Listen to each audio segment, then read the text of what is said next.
పచ్చటి పంట పొలాలు, లక్షల సంఖ్యలో ఉండే కొబ్బరి చెట్లతో అలరారే అందాల కోనసీమ నిప్పుల కుంపటిపై నివసిస్తోంది.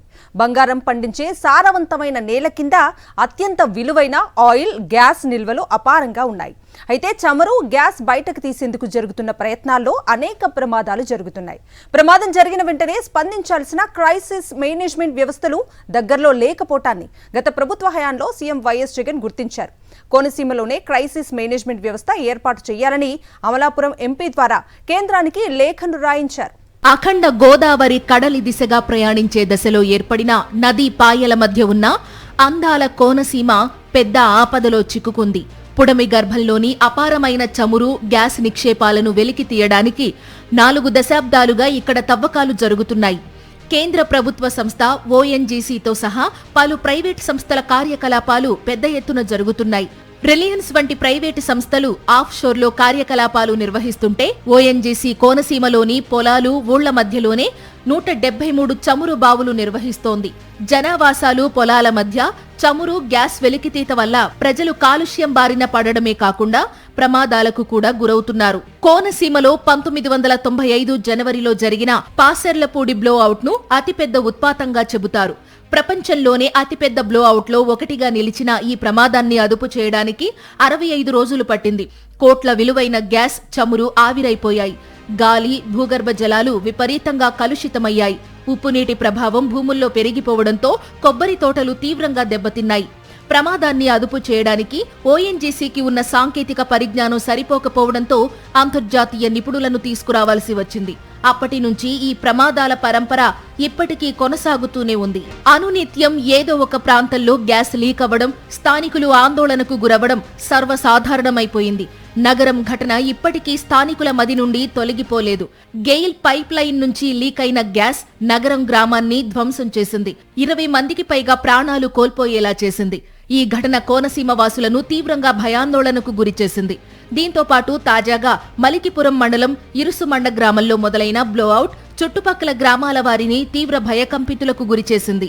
ఈ పరిస్థితిని గమనించిన వైఎస్ జగన్ తాను సీఎంగా ఉన్న సమయంలో దీనికి సంబంధించి కొన్ని ప్రతిపాదనలు కేంద్రానికి పంపాలని అప్పటి అమలాపురం ఎంపీ చింతా అనురాధను ఆదేశించారు. అప్పట్లో పెట్రోలియం, సహజ వాయువుల పార్లమెంటరీ స్టాండింగ్ కమిటీ సభ్యురాలుగా ఉన్న అనురాధ వైఎస్ జగన్ ఆదేశాల మేరకు స్టాండింగ్ కమిటీ ముందు ఒక డిమాండ్ ఉంచారు. ఏదైనా ప్రమాదం జరిగినప్పుడు క్రైసిస్ మేనేజ్మెంట్ టీం ముంబై లేదా మరో చోటి నుంచి రావాల్సి ఉండడంతో వెంటనే నిలువరించడం సాధ్యం కావడం లేదని, అందువల్ల కోనసీమకు దగ్గరలోనే క్రైసిస్ మేనేజ్మెంట్ వ్యవస్థ ఏర్పాటు చేయాలని అప్పటి ఎంపీ అనురాధ డిమాండ్ చేశారు. జగన్మోహన్ రెడ్డి గారి ప్రభుత్వ హయాంలో ఉన్నప్పుడు నేను పెట్రోల్ అండ్ నేచురల్ గ్యాస్ మెంబర్గా ఉన్నప్పుడు వారితో పలుసార్లు ఈ విషయాల మీద డిస్కస్ చేయడం జరిగింది. అలాగే పలు చోట్ల యాక్సిడెంట్స్ జరగడం, ఇవన్నీ ఫైర్ యాక్సిడెంట్స్ మీద కూడా చాలా వరకు మేము డిస్కస్ చేయడం జరిగింది. వారికి కూడా మేము ఏంటంటే క్రైసిస్ మేనేజ్మెంట్ అనేది అక్కడి నుంచి వచ్చే వరకు కాకుండా లోకల్ గా మా దగ్గర ఒక హెడ్ క్వార్టర్ లో వాళ్ళ టీం అనేవారు ఒక సెటప్ చేసుకుని ఇమీడియట్ కేర్ అనేది వాళ్ళు ప్రొవైడ్ చేయాలని చెప్పేసి వారు చెప్పడం జరిగింది. వాళ్ళు ఖచ్చితంగా సానుకూలంగా స్పందించడం కూడా జరిగింది. అండ్ బట్ ఈ లోపు ఇటువంటి సంఘటనలు జరగడం అనేది చాలా దురదృష్టకరం. ఓఎన్జీసీ వంటి సంస్థలకు సంబంధించి క్రైసిస్ మేనేజ్మెంట్ టీం ఖచ్చితంగా ఓఎన్జీసీ యాక్టివిటీస్ జరిగే కోనసీమ, కేజీ బేసిన్ ప్రాంతాల్లో ఉండాలని, దానికి సంబంధించిన ఎక్విప్మెంట్ పూర్తిగా అందుబాటులో ఉంచాలని అప్పట్లోనే అమలాపురం ఎంపీ అనురాధ కోరారు. ఈ అంశాన్ని పార్లమెంట్లో కూడా ఆమె పలుసార్లు ప్రస్తావించారు. కోనసీమలో చమురు, సహజ వాయువు నిక్షేపాల వెలికితీత కార్యకలాపాలు స్థానికుల గుండెల్లో గుబులు పుట్టిస్తున్నాయి. తరచూ ప్రమాదాలు సంభవించడంతో కోనసీమ వాసులు ప్రాణాలు అరచేతిలో పెట్టుకుని జీవిస్తున్నారు. ప్రపంచంలోనే అతిపెద్ద బ్లోఅవుట్లలో ఒకటైన పాసర్లపూడి బ్లోఅవుట్ జరిగి 30 ఏళ్లు గడిచినా పాలకులు గుణపాఠాలు నేర్చుకోలేదు. నాటి నుంచి నేటి వరకు చమురు, గ్యాస్ వెలికితీత సందర్భంగా జరుగుతున్న ప్రమాదాలకు అంతు లేకుండా పోతోంది. Oil and natural gas corporation, gas authority of India వంటి కేంద్ర ప్రభుత్వ రంగ సంస్థలు కోనసీమ గుండెల్లో కుంపట్లు పెట్టి వేల కోట్ల రూపాయల విలువైన గ్యాస్, చమురు నిక్షేపాలను తరలించుకుపోతున్నాయి. దీనివల్ల అక్కడ భూమి, నీరు కాలుష్యం బారిన పడుతున్నాయి.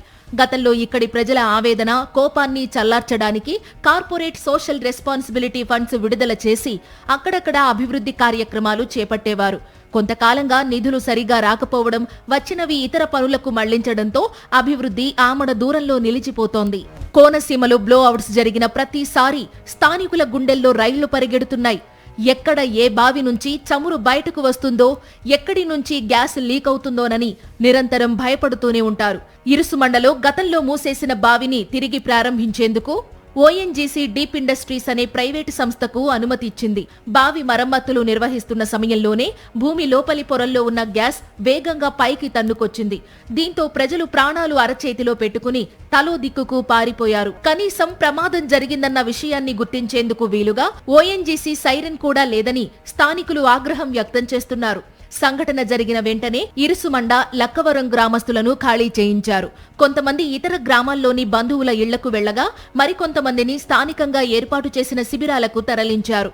ఇరుసుమండ బ్లోఅవుట్ పూర్తిగా అదుపు చేసేందుకు వారం రోజులు పడుతుందని జిల్లా కలెక్టర్ మహేష్ కుమార్ ప్రకటించారు. 3-4 రోజుల్లో అదుపులోకి వస్తుందని, పూర్తిగా మూసివేయడానికి వారం పట్టవచ్చని కలెక్టర్ చెప్పారు. ఫైర్ అనేది నెక్స్ట్ ఒక 4-5 డేస్ వరకు కంటిన్యూ చేసి తర్వాత దాని యొక్క సీలింగ్ అనేది క్యాప్ చేయడం జరుగుతుంది. సో ఫైర్ ఇమీడియట్గా డౌస్ చేయడం వల్ల నెగిటివిటీస్ ఉన్నాయని చెప్తున్నారు ఓఎన్జీసీ అథారిటీస్. ఫైర్ ఇమీడియట్గా డౌస్ చేస్తే మన గ్యాస్ లీకేజ్ అనేది కనపడదు. సో ఫైర్ని అలానే మినిమం క్వాంటిటీలో మెయింటైన్ చేస్తూ అప్పుడు మనకి ఆ ఫైర్ లీకేజ్ అయితే ఉందో దాన్ని ఈజీగా ఎగ్జాస్ట్ అవుతుంది. సో మనం ఫస్ట్ క్యాప్ చేసిన తర్వాత they will actually douse the fire. So ఆ మెకానిజం అంతా కూడా ఎక్స్ప్లెయిన్ చేయడం జరిగింది ఆ concerned technical team. So at least next 3-4 days వరకు ఆ మినిమల్ అమౌంట్ ఆఫ్ ఫైర్ ఉంటుంది, దట్ విల్ కంటిన్యూ. సో దానివల్ల ఎవరికి ఇబ్బంది ఉండదు, ఎవరు కూడా ఆందోళన చెందాల్సిన అవసరం లేదు. సో సరౌండింగ్లో పీపుల్లో ఉన్న ఏరియాస్లో ఉన్న పీపుల్ అందరికీ కూడా ఆల్రెడీ పబ్లిక్ రిప్రజెంటేటివ్స్ ద్వారా అడ్మినిస్ట్రేషన్ ద్వారా ఇంటిమేట్ చేశాము, please go back to your homes, now everything is safe, everything is under control. So around 1 week maximum. Blowout కి 1 కిలోమీటర్ తర్వాత నివసిస్తున్న ప్రజలు తమ ఇళ్లకు వచ్చేయవచ్చని కలెక్టర్ చెప్పారు. ప్రమాదాలు జరిగినప్పుడు నిబంధనల ప్రకారం నష్టపరిహారం చెల్లిస్తున్నారే గాని శాశ్వతంగా ఇలాంటి ప్రమాదాలు జరగకుండా ముందస్తు చర్యలు తీసుకునే సూచనలు మాత్రం కనిపించడం లేదు.